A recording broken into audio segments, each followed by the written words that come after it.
Good morning, good afternoon, and good evening to all the people watching us live on LinkedIn. This is a curtain raiser session for the upcoming event, which is HWW, Hire Women Warrior Edition 3. This is a virtual job fair which is being organized by M2C exclusively for our women military veterans in the month of March to celebrate International Day of Women. Today, we'll be in conversation with the co-founder of M2C, Sunny Makru, to know more about the event. But before that, let me quickly introduce myself. My name is Rimple Khanka. I am a certified career coach, and I'm a career transition coach with M2C currently. I have about 20 plus years of work experience. I was in the military. I wore the olive green in 1998, and after that, I was a part of the Kargil operations as well. Served the Indian Army for 8 plus years. And then 2007, I joined Bank of America in the HR vertical. Was with the bank for almost 11 plus years. And today I'm a career transition coach, coaching and mentoring military professionals for a smooth and a successful career transition from their military world to the corporate world. Is something which is very close to me. It's my passion, and I have the expertise as well. Well, with that, let's invite Sunny Makru, a co-founder of M2C. Sunny, thanks for joining us today. I'll request you to introduce yourself and also talk about the genesis of M2C and how the 10 years has been for the organization. Thank you, Rimple. It's always a pleasure to be talking to you. And via you, talk to our women veterans. My name is Sunny. I co-founded Military to Corporate almost 11 years back, when it was sort of a garage company, an experiment that we thought that this industry as well as this country needed. So it's been a long journey since then. If I look back, as they say, the days are shorter and the years are longer. I think it kind of just fits into the scheme of things. How we built M2C out of almost nothing, nothing in the sense that there was no veteran hiring as a structured hiring stream back 10 days. Even the word veteran hiring was like not really a word that people understood. People thought veteran is somebody who's an expert, right? Nobody thought veteran in the context of people who retire from Army, Navy, Air Force, right? Men and women and rank and file. So I think it's been enriching 10 years. It's great for me personally to see M2C has grown, so much and accelerated the pace of this conversation of veteran hiring in India. So that kind of satisfies me. Nothing like anything else. A bit of my introduction, apart from M2C, is that I've been a serial entrepreneur, have founded companies. I'm currently as a CEO and co-founder of a healthcare company known as 𝐸𝐭, which is venture backed. And prior to that, I had another company known as 𝐸𝐵i, which I'm running parallelly with 𝐸𝐭. Basically, the motto of life always have been to identify the gaps in the society, in the industry, and then address through those unique solutions backed by technology. So that's a bit of my introduction, and how the M2C, how where the M2C is today. But the genesis of M2C was largely around, filling in the gap. I had spent some time in management consulting, and I used to work with a lot of American MNCs. And I always used to wonder when I used to interact with some of the folks, they used to proudly say that I am from West Point, I am from US Army, I'm from, I'm Marine. And I always used to think that why are there so many Faujis in these American companies, right? I mean, where do they come from? And what happens to the Faujis in India, right? Where do they go? And as I set out to get answers to that, I realized that it's actually a pity that we have the third largest military in the world, army in the world, and there was nobody thinking of veteran hiring. So that was one sort of a pull to do this. Second was one of my best friends was a short service commission officer who spent just 5 years back in the day. SSC was 5 years, and this guy, Captain Varun, was just a regular civilian bloke he was not like a third generation, fourth generation army, didn't come from an army family. And by the time he was out in these 5 years, I could kind of sense that he's clueless. He himself sensed that, he's clueless. He doesn't know what's happening. And here was this guy just spent 5 years in the uniform, comes from a civilian background. In those 5 years, he would have taken another 5 or 10 holidays where he would have come and met all of us. But he was still kind of feeling so uncoupled, if I may, right, from the civilian world. So we got our act together, got our heads together, and said that, hey, you know what, this needs to change, and that change is being aptly brought in today by MilitarytoCorporate. So happy about that. Thanks, Sunny. And I can actually resonate with Varun, because when I was transitioning back in 2006, I wish we had some organizations like M2C, because as you said, I was also clueless, and we were just trying to, kind of knock all the doors and just, get in the corporate world. But I think it's a great initiative which started then. Coming to my next question, since you have interacted with a lot of women military veterans, and M2C has helped a lot of them to get placed in the corporate world as well. So, what do you think? What are some of the skills and competencies they bring? If I can say, from war room to boardroom, and what is some of the advantage of hiring this kind of a talent from business point of view? Yeah. So look, I think to understand that, we have to understand and we have to acknowledge the fact that the way male members of or the cadets, right, who are males, are absorbed or are absorbed into Army, Navy, or Air Force. Those are the same standards through which these women cadets or candidates who then become women officers, right, go through. So there is no relaxation in terms of just because there's a woman candidate or a girl candidate, because they're so young at that time, right, when they enter into the Army, Navy, or Air Force. So the standards for them would be relaxed, right? I mean, none of that happens. So you get the same quality of talent who goes through same gold standards of exams, physical exams, mental exams, interviews, general knowledge, general awareness, so on and so forth, right? So you get the same talent, right? So, and then, 10 years or 14 years, depending on how long your tenure in Army, Navy, or Air Force is, you are given the same opportunities in terms of the trainings, same opportunities in terms of the appointments. Now even combat appointments have started coming in, which is, I think, a recent phenomenon. And therefore, the talent is extremely special. They go through the same standards of training. They do the same level of appointments. They handle large teams. I mean, imagine this girl, right, who then becomes a woman officer, is in her early 20s by the time she applies for Army, Navy, or Air Force, and suddenly she's given the responsibility of managing large teams, and the teams that she largely manages are men from the hinterland, right, or from the countryside. So suddenly, this is such a big leadership lesson, that you are a young 20-year-old something, perhaps stepping out of your home for the first time, and here you are leading 10 men, 20 men, 30 men, 40 men who come from the countryside and could have certain stereotypes, right? I mean, we are all victim of those stereotyping, and I'm happy that those are breaking it, right? And then there is this confident young woman officer now who is telling them what to do. So, right, it takes a lot of sensitivity, it takes a lot of management skills, it takes a lot of human planning, human resource planning, and human capital management.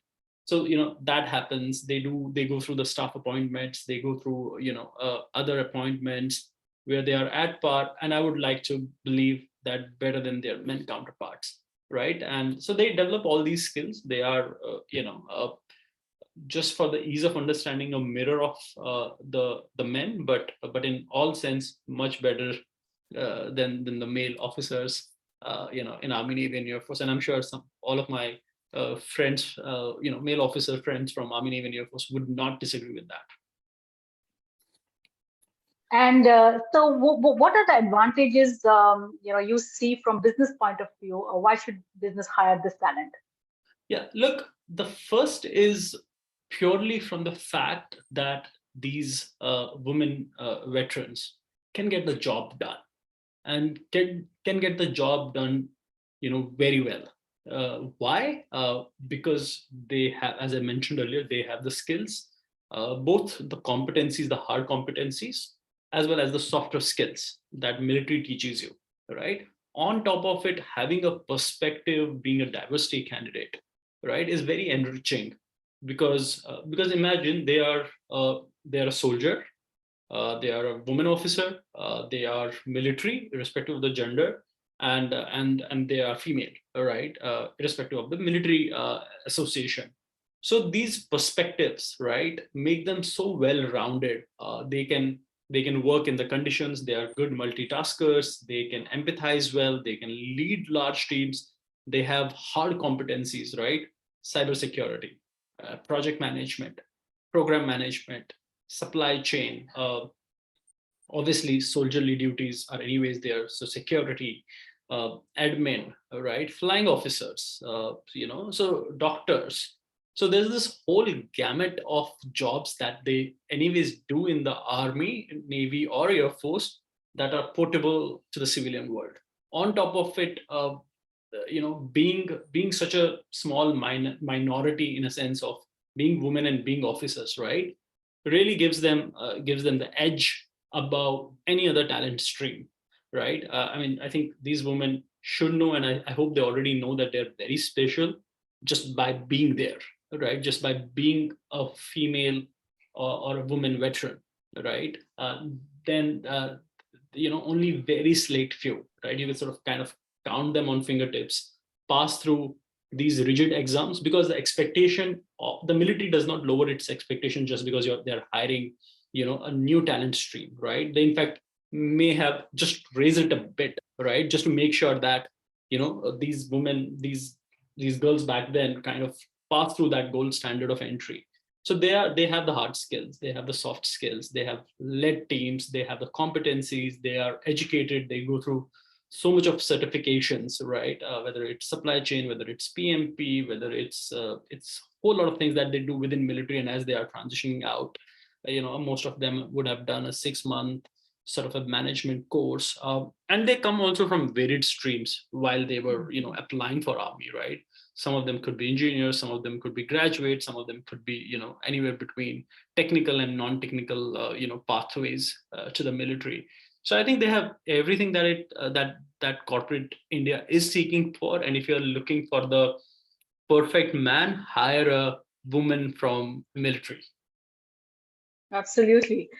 Well, with that, so let's come to this HWW. So tell us about it. What is this initiative, and what's the whole idea behind it?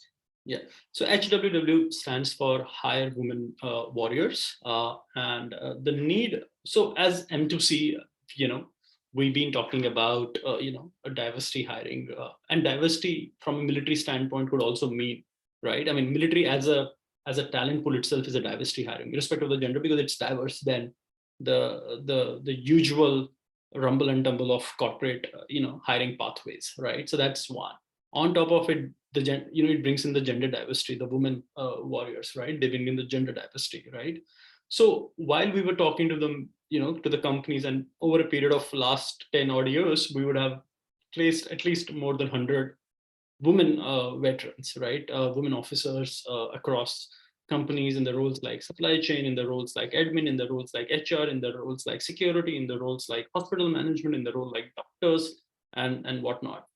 But what we felt that every time we speak to a company, there's a gestation period of it, because you're telling them something that they don't know, right? So there's a learning curve, because they are like, they were still now they were processing this military hiring, right? Now on top of it, you said, what, there's these women come with double diversity because they are military and the gender is female, right? So it was very hard for them to process, and we realized that there is a need to raise awareness, because not many people know about it, right? People think that women in military do some sort of sidekicks in the military, for a lack of a word, right? And they don't know that they do as hard jobs, even harder jobs than their male counterparts. They have the technical skills, they have the softer skills, They have them, they have the management of people, they have the management of equipment, all of that as an experience with them. So we thought that, hey, the best way to do this is to bring these companies on one platform and tell them about this great talent feed, right, which is women veterans. So I think that is the genesis of women veterans, and I can uh, happily report back to the audience that is listening to us today, and to everyone, that the corporate India has been a great partner. They have come back to us saying that, you know what, we hired some of these female officers, and it has just kind of given us a different perspective of how to do a particular job, right?